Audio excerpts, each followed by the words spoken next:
अगले वीडियो में हमने आपको माहेश्वर सूत्र और प्रतिहार बनाने के लिए सिखाया। उसका योगदान जो है ये सूत्रों को समझने में और संधि को समझने में है। हम संधि आज पढ़ाने जा रहे हैं जो सबसे महत्वपूर्ण चीज है। यह शुरू से लेकर के अंत तक काम आने वाली चीज है।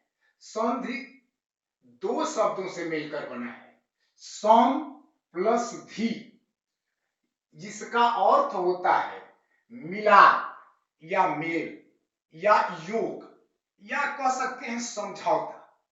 ये संधि का एक सूत्र है कि वर्णानाम परस्परम विकृतम संधानम संधि, यानी वर्णों का आपस में विकार सहित परिवर्तन संधि कहलाती है। यानी वर्णों का ये समझौता है, आपस में वर्ण जो है मिलते हैं और उसमें जो परिवर्तन होता है उसी को हम संधि कहते हैं। अब संधि जो है तीन तरह के परिवर्तन आपको देखने को मिलेंगे। एक तो स्वरगत परिवर्तन, स्वर के बाद स्वर का जो परिवर्तन होगा उसे हम स्वर संधि कहेंगे। और स्वर ये व्यंजन के बाद, यानी व्यंजन के बाद स्वर अथवा व्यंजन के आने पर जो परिवर्तन होगा उसे व्यंजन संधि कहेंगे। और विसर्ग के बाद स्वर, विसर्ग के बाद स्वर अथवा व्यंजन के आने पर जो परिवर्तन होंगे उसे हम विसर्ग संधि कहेंगे। यानी स्वर संधि को हम औच्च संधि भी कहते हैं। और संधि का नियम जो है ये पाणिनि के अष्टाध्यायी में लिखा हुआ है। अष्टाध्यायी ये संविधान है हमारा संधि का, सूत्रों का।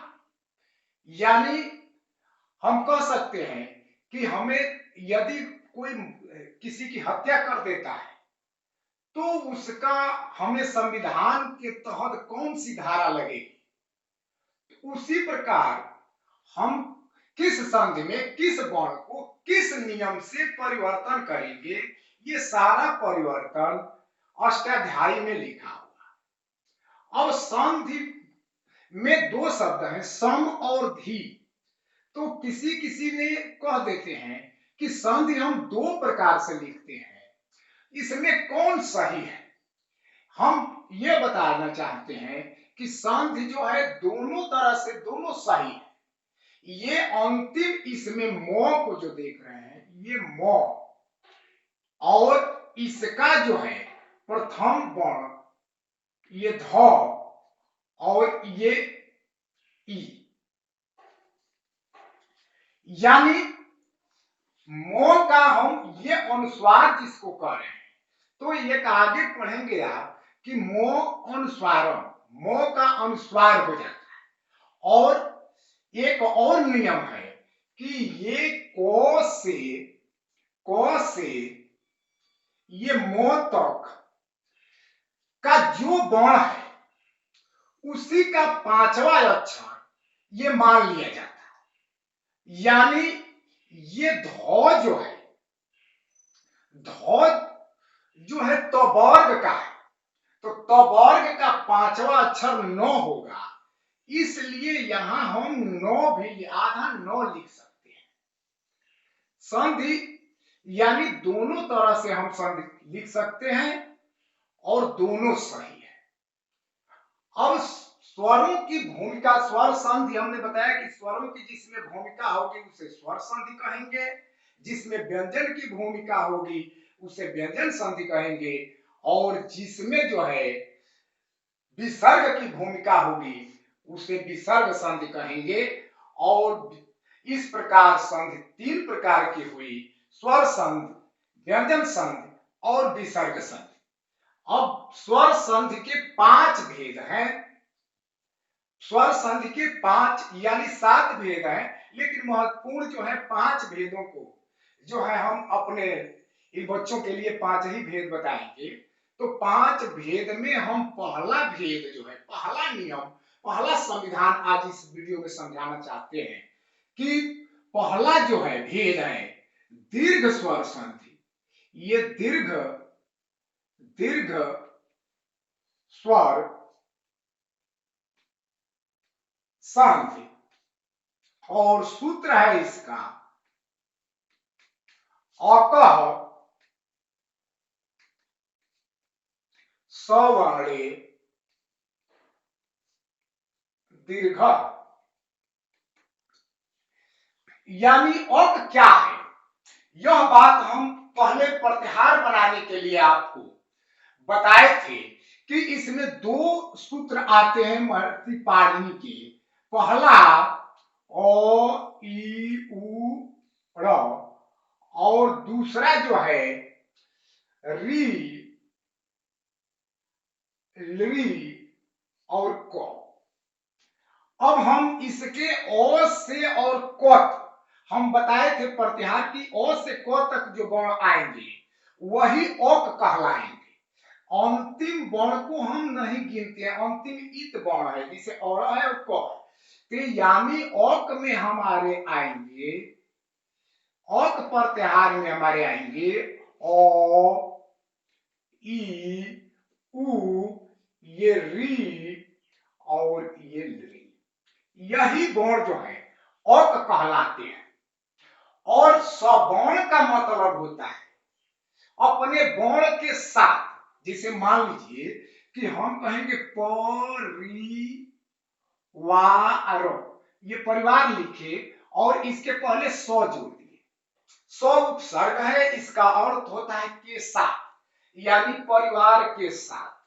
सौ जल, जिसे सौ जो अल सजल, यानी जल के साथ। सौ भय, भय के साथ, यानी सवर्ण का मतलब होगा कि अपने वर्ण के साथ। और दीर्घ यानी बड़ा, ये स्पष्ट है कि औक जो है अपने वर्ण के साथ मिलते हैं तो वो दीर्घ हो जाते हैं। यानी ओ मिल करके आ, और आ भी मिल करके आ हो जाए। यानी आप चार तन हो सकते हैं, ओ प्लस ओ तो होगा आ, ये आ, यानी आ प्लस ओ, तो ये हो जाएगा आ, ओ प्लस आ, तो यह होगा आ, और आ प्लस आ, तो यह हो जाएगा आ। यानी ये चार कंडीशन आपके हो सकते हैं। अब हिम प्लस आलय को हम देखें, मान लीजिए कि एक देखें हिम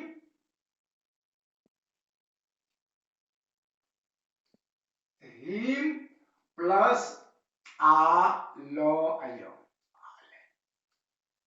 अब इसमें जो है हिम प्लस आलय अंतिम वर्ण, यानी पहले शब्द के अंतिम वर्ण और दूसरे शब्द के पहला वर्ण मिल करके परिवर्तन होंगे।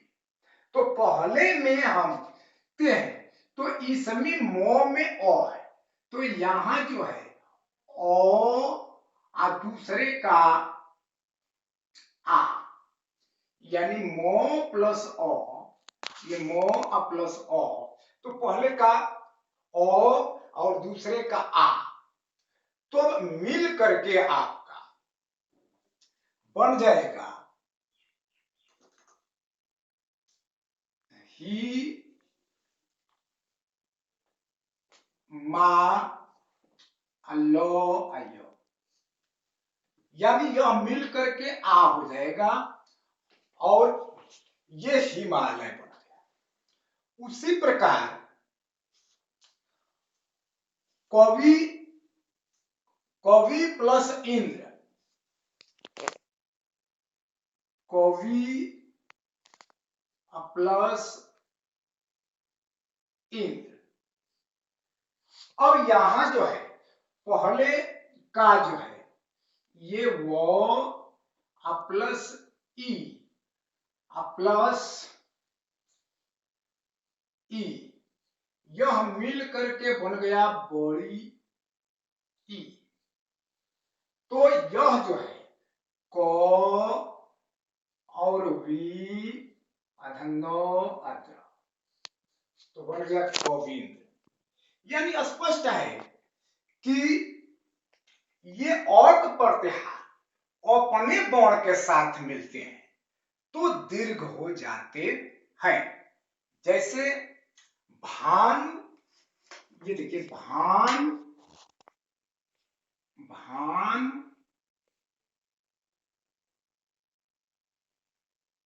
ये भान प्लस उदय। अब यहां भा प्लस उ प्लस उ, यहां बन गया बड़ाऊ। और आपका जो है भा नु भानुदय। अब इस तरह से हम आपको दीर्घ संधि के कुछ और उदाहरण देंगे। जैसे देवालय, ये विद्या प्लस आलय।